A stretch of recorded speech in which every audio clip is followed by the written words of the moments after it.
എൻ്റെ പേര് സിസിലി. വയനാട് മാനന്തവാടിയിൽ നിന്നും വരുന്നു. ഞാൻ 2023 സെപ്റ്റംബർ 30 ഇവിടെ വന്നത്. ഉടമ്പടി എടുത്ത് 6 കാര്യങ്ങൾ ഉടമ്പടിയിൽ വെച്ചു. അതിൽ ഏറ്റവും വലിയ ഒരു അത്ഭുതം നടന്നത് എൻ്റെ ഇസ്രായേലിലുള്ള ഒരു സഹോദരിയുടെ ഫ്രണ്ടാണ് ഈ നിൽക്കുന്നത്. ഇവരുടെ ക്യാൻസർ രോഗമാണ് ഞാൻ വീട്ടിൽ തിരിച്ചു ചെന്നപ്പോൾ പൂർണ്ണമായിട്ട് തന്നെ മാറ്റിക്കൊടുത്തത്. അവരുടെ അനുഭവം പറയും. ഒരു വർഷമായിട്ട് ഞാനൊരു ക്യാൻസറിന് ട്രീറ്റ്മെൻറ്റ് എടുത്തുകൊണ്ടിരിക്കും. എൻ്റെ പേര് മോളമ്മ. ഞാൻ കോട്ടയത്തു നിന്നുള്ളതാണ്. എൻ്റെ കൂട്ടുകാരി ഇസ്രയേലിൽ ജോലി ചെയ്യുന്നതാണ്.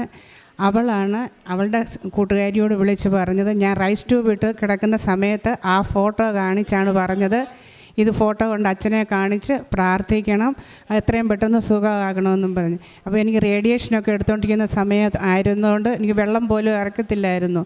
ഞാൻ ട്യൂബിട്ട് ഇങ്ങനെ കിടക്കുന്ന സമയത്താണ് ഇവർ വന്ന് ഉടമ്പടി എടുക്കുന്നത്. ഞാൻ ആദ്യമായിട്ടാണ് ഇന്ന് ഈ ചേച്ചിയെ കാണുന്നത് പോലും. ഉടമ്പടി എടുത്തുകൊണ്ട് പോയ അന്ന് മുതൽ എനിക്ക് ട്യൂബ് കിടക്കുന്നത് ഭയങ്കര ഒരു ബുദ്ധിമുട്ട് പോലെ തോന്നി. ആദ്യത്തെ ദിവസം ബുദ്ധിമുട്ടായിട്ട് ഇങ്ങനെ വിഷമിച്ചിരുന്നു. രണ്ടാമത്തെ ദിവസം ഞാൻ എൻ്റെ ഹസ്ബൻഡിനോട് പറഞ്ഞു, എനിക്ക് ട്യൂബ് കിടക്കുന്ന ഭയങ്കര ഒരു ബുദ്ധിമുട്ട് എന്ന് പറഞ്ഞു.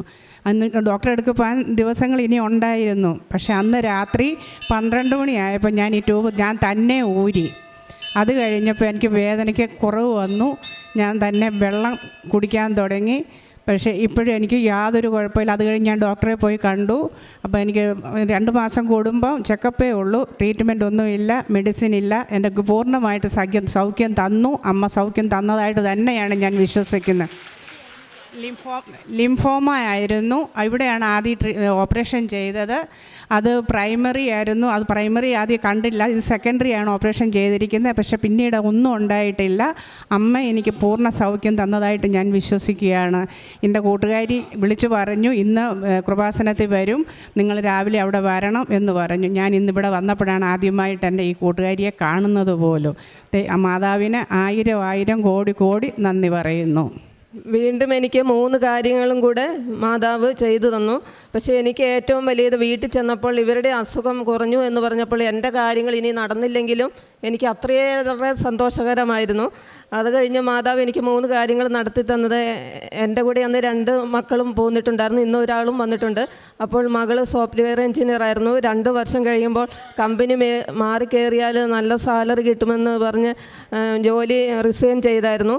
അങ്ങനെ 4 കമ്പനികൾ ഇൻ്റർവ്യൂ നടത്തിക്കൊണ്ടിരിക്കുന്ന ആ അവസരത്തിലാണ് ഇവിടെ വന്നത്. 4 ടോപ്പ് കമ്പനികളും ഇൻ്റർവ്യൂവിൽ വിളിച്ച് 4 കമ്പനികളിൽ നിന്നും പാസ്സായി. അങ്ങനെ ഏറ്റവും നല്ലൊരു കമ്പനിയിൽ ഇപ്പോൾ ജോലി ചെയ്യുന്നു, നല്ല സാലറിയിൽ തന്നെ. അതുപോലെ അവൾക്ക് 25 വയസ്സായി. അപ്പോൾ കഴിഞ്ഞ വർഷം തൊട്ട് ഇങ്ങനെ വിവാഹം ആലോചിക്കുമ്പോൾ പറയും, ഞാൻ ആ വശേ നോക്കൂല, ഞാൻ എന്തായാലും കല്യാണം കഴിക്കില്ല, അതാരും ഓർക്കണ്ട, എനിക്ക് ഇങ്ങനെ തന്നെ ജീവിക്കണം, ഞാൻ ആരെയും ബുദ്ധിമുട്ടിക്കില്ല എന്നൊക്കെ. പക്ഷേ അത് ഞങ്ങൾക്കൊരു വിഷമമായിരുന്നു. പല ആൾക്കാരും ഇങ്ങനെ വന്ന് കല്യാണം ആലോചിക്കുമ്പോൾ അതിനെല്ലാം എതിരായിട്ടായിരുന്നു സംസാരിച്ചു കൊണ്ടിരുന്നത്.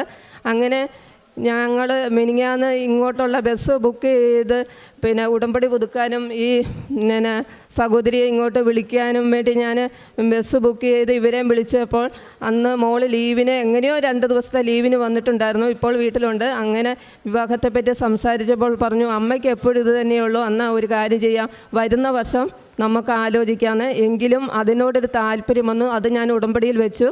അങ്ങനെ ആ കാര്യവും എനിക്ക് സാധിച്ചു കിട്ടി. അങ്ങനെ 3 കാര്യങ്ങൾ സാധിച്ചു കിട്ടി. പിന്നെ കുടുംബത്തിലുള്ള എല്ലാവർക്കും തന്നെ ഒരു മാനസാന്തരത്തിലേക്ക് വരാൻ സാധിച്ചു. അതായത് ഹസ്ബൻഡൊക്കെ എല്ലാ ഞായറാഴ്ച മുടങ്ങാതെ പള്ളിയിൽ പോകും. എന്നെക്കാളും മുമ്പിൽ തന്നെ എണീറ്റ് രാവിലെ തന്നെ 7 മണിയുടെ കുർബാനയ്ക്ക് എൻ്റെ ഹസ്ബൻഡാണ് പോകുന്നത്. പിന്നെ ഉടമ്പടിയിലില്ലാത്ത പല കാര്യങ്ങളും മാതാവ് ചെയ്തു തന്നു. ഞാനിങ്ങോട്ട് പലരെയും എൻ്റെ അനുഭവങ്ങളും അനുഗ്രഹങ്ങളൊക്കെ വെച്ച് മാതാവിലേക്കുള്ള വിശ്വാസം വളർത്തി.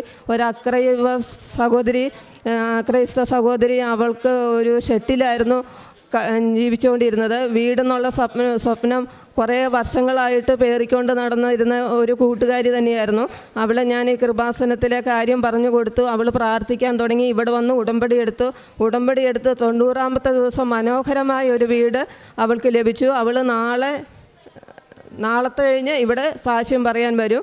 അതുപോലെ തന്നെ ഈ ഉടമ്പടി തൈലം കൊണ്ട് എൻ്റെ ഹസ്ബൻഡിന് ഒരു 5-8 വർഷമായിട്ട് ഇടയ്ക്കിടയ്ക്ക് കാലിന് വേദനയായിരുന്നു. ഒരു ദിവസം ഞാൻ ഇവിടുന്ന് ചെന്ന് ഒരാഴ്ച കഴിഞ്ഞപ്പോൾ കാലിന് ഭയങ്കര വേദനയായിരുന്നു. അപ്പോൾ ഞാൻ ഒട്ടും മടിച്ചില്ല, മാതാവിൻ്റെ ഉടമ്പടി തൈലം എടുത്തു കൊണ്ടുപോയി തിരുമ്മി കൊടുത്തു. അത് പിറ്റേ ദിവസം അങ്ങനെ വേദന വന്നതായിട്ട് പോലുമില്ല.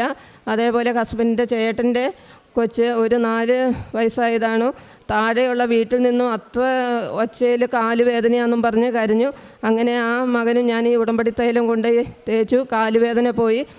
പിന്നെ ഞാനും ഈ ബസ്സിൽ കുറച്ച് ദൂരം യാത്ര ചെയ്യുമ്പോൾ ഛർദ്ദിക്കുമായിരുന്നു. എൻ്റെ മോള് 21 വർഷമായിട്ട് ഒരു 8 കിലോമീറ്റർ യാത്ര ചെയ്താൽ ഭയങ്കര ഛർദ്ദിയായിരുന്നു. അത് കാരണം ദൂരെ പഠിക്കാൻ വിടാനോ ജോലിക്ക് വിടാനോ ഒന്നും അവളെ വിടാൻ സാധിച്ചിരുന്നില്ല. അങ്ങനെ കൃപാസനത്തിൽ വന്ന് ഇങ്ങോട്ടും യാത്ര ചെയ്തു, അങ്ങോട്ടും ഇത്രയും കിലോമീറ്ററുകൾ സഞ്ചരിച്ചിട്ട് ഒരു കവിള് പോലും ഛർദ്ദിച്ചില്ല ഇന്ന് വരെ. പിന്നെ പല ദൂരയാത്രകളും ചെയ്തു, ഇന്നും എൻ്റെ കൂടെ വന്നിട്ടുണ്ട്. ആ ഛർദ്ദി പൂർണ്ണമായിട്ടും അവളിൽ നിന്ന് മാറ്റിയെടുത്തു. പിന്നെ എൻ്റെ ഈ വിശ്വാസത്തിൽ പലരും എന്നോട് പ്രാർത്ഥനകൾ ആവശ്യപ്പെടാറുണ്ട്. അവരെല്ലാം പറയുന്നത് കാര്യങ്ങൾ സാധിച്ചു. എന്നോട് ഇന്നും ഒരു 4 പേര് പ്രാർത്ഥന ആവശ്യപ്പെട്ടുകൊണ്ടാണ് വിട്ടിട്ടിരിക്കുന്നത്. അവർ പല ഉടമ്പടി വസ്തുക്കളും മേടിച്ചുകൊണ്ട് എല്ലാം പറഞ്ഞു, പ്രാർത്ഥിക്കുന്നവർക്ക് അങ്ങനെ ഞാൻ പ്രാർത്ഥിക്കുന്നതൊക്കെ അവർ സാധിച്ചു കിട്ടുന്നുണ്ടെന്നാണ് പറയാറ്. പിന്നെ പ്രേക്ഷിത പ്രവർത്തനമായിട്ട് പത്രം വിതരണം ചെയ്യലുണ്ട്. പിന്നെ രോഗി സന്ദർശനം, ചെറിയ ചെറിയ സാമ്പത്തിക സഹായങ്ങളും ചെയ്തു കൊടുക്കുന്നുണ്ട്. അങ്ങനെ ഒരുപാട് ഇനി പറയാനാണെങ്കിൽ കുറേ അനുഗ്രഹങ്ങളൊക്കെ ഉണ്ട്. ഇത്രയേറെ അനുഗ്രഹങ്ങൾ തന്ന ഇനിയും മാതാവ് സംരക്ഷിക്കുമെന്നുള്ള ഉടമ്പടി ഇന്ന് ഞാൻ പുതുക്കിയിട്ടുണ്ട്. അപ്പോൾ മാതാവ് തന്ന 1000 സഹായങ്ങൾക്കും പിന്നെ ഞാൻ നന്ദി പറയുന്നു. മാതാവിനോടും അമ്മയുടെ തിരുക്കുമാരനോടും 1000 നന്ദി. മനുഷ്യർ നിങ്ങളുടെ സൽപ്രവൃത്തികൾ കണ്ട് സ്വർഗസ്ഥനായ നിങ്ങളുടെ പിതാവിനെ മഹത്വപ്പെടുത്തേണ്ടതിന് നിങ്ങളുടെ വെളിച്ചം അവരുടെ മുമ്പിൽ പ്രകാശിക്കട്ടെ. മത്തായി ശ്ലീഹായുടെ വിശുദ്ധ സുവിശേഷം 15:6 തിരുവചനമാണ്. ഓരോ വ്യക്തികളും കുടുംബങ്ങളും തങ്ങളുടെ ജീവിതം എങ്ങനെ വഴിമുട്ടി നിൽക്കുന്ന അവസ്ഥയിൽ നിന്ന് എങ്ങനെയാണ് അവർ പിന്നീട് ഒന്ന് ഉയർത്തെഴുന്നേറ്റ് വരുന്നത്. ഇവിടെ താൻ കാണാത്ത ഒരു മകൾക്ക് വേണ്ടി പ്രാർത്ഥിക്കുന്ന അവസരത്തിൽ ആ മകളുടെ ക്യാൻസർ രോഗം പരിപൂർണമായിട്ടും സൗഖ്യപ്പെട്ടു. ഇന്ന് ആ മകളുമായിട്ട് ഇവിടെ വന്നു നിന്നാണ് സാക്ഷ്യം പറയുന്നത്. പിന്നീട് തൻ്റെ കുടുംബത്തിൽ തൻ്റെ മക്കൾക്ക് കിട്ടിയ ജോലിയും അവരുടെ രോഗസൗഖ്യങ്ങളും വിശ്വാസ ജീവിതത്തിലൊക്കെ വന്ന മാറ്റങ്ങളും എല്ലാമായി ദൈവത്തെ ഈ കുടുംബം മഹത്വപ്പെടുത്തുകയാണ്. നമുക്കും കരങ്ങളടിച്ച് ഈശോയ്ക്കും അമ്മയ്ക്കും നന്ദി പറയാം. യേശുവേ നന്ദി, യേശുവേ സ്തുതി, യേശുവേ ആരാധന. അത്യപൂർവ ദൈവാനുഭവങ്ങൾ ഇനി നിങ്ങൾക്കും സ്വന്തം. ഈ യൂട്യൂബ് ചാനൽ ഇതുവരെ സബ്സ്ക്രൈബ് ചെയ്തിട്ടില്ലെങ്കിൽ ഇപ്പോൾ തന്നെ സബ്സ്ക്രൈബ് ചെയ്യുക.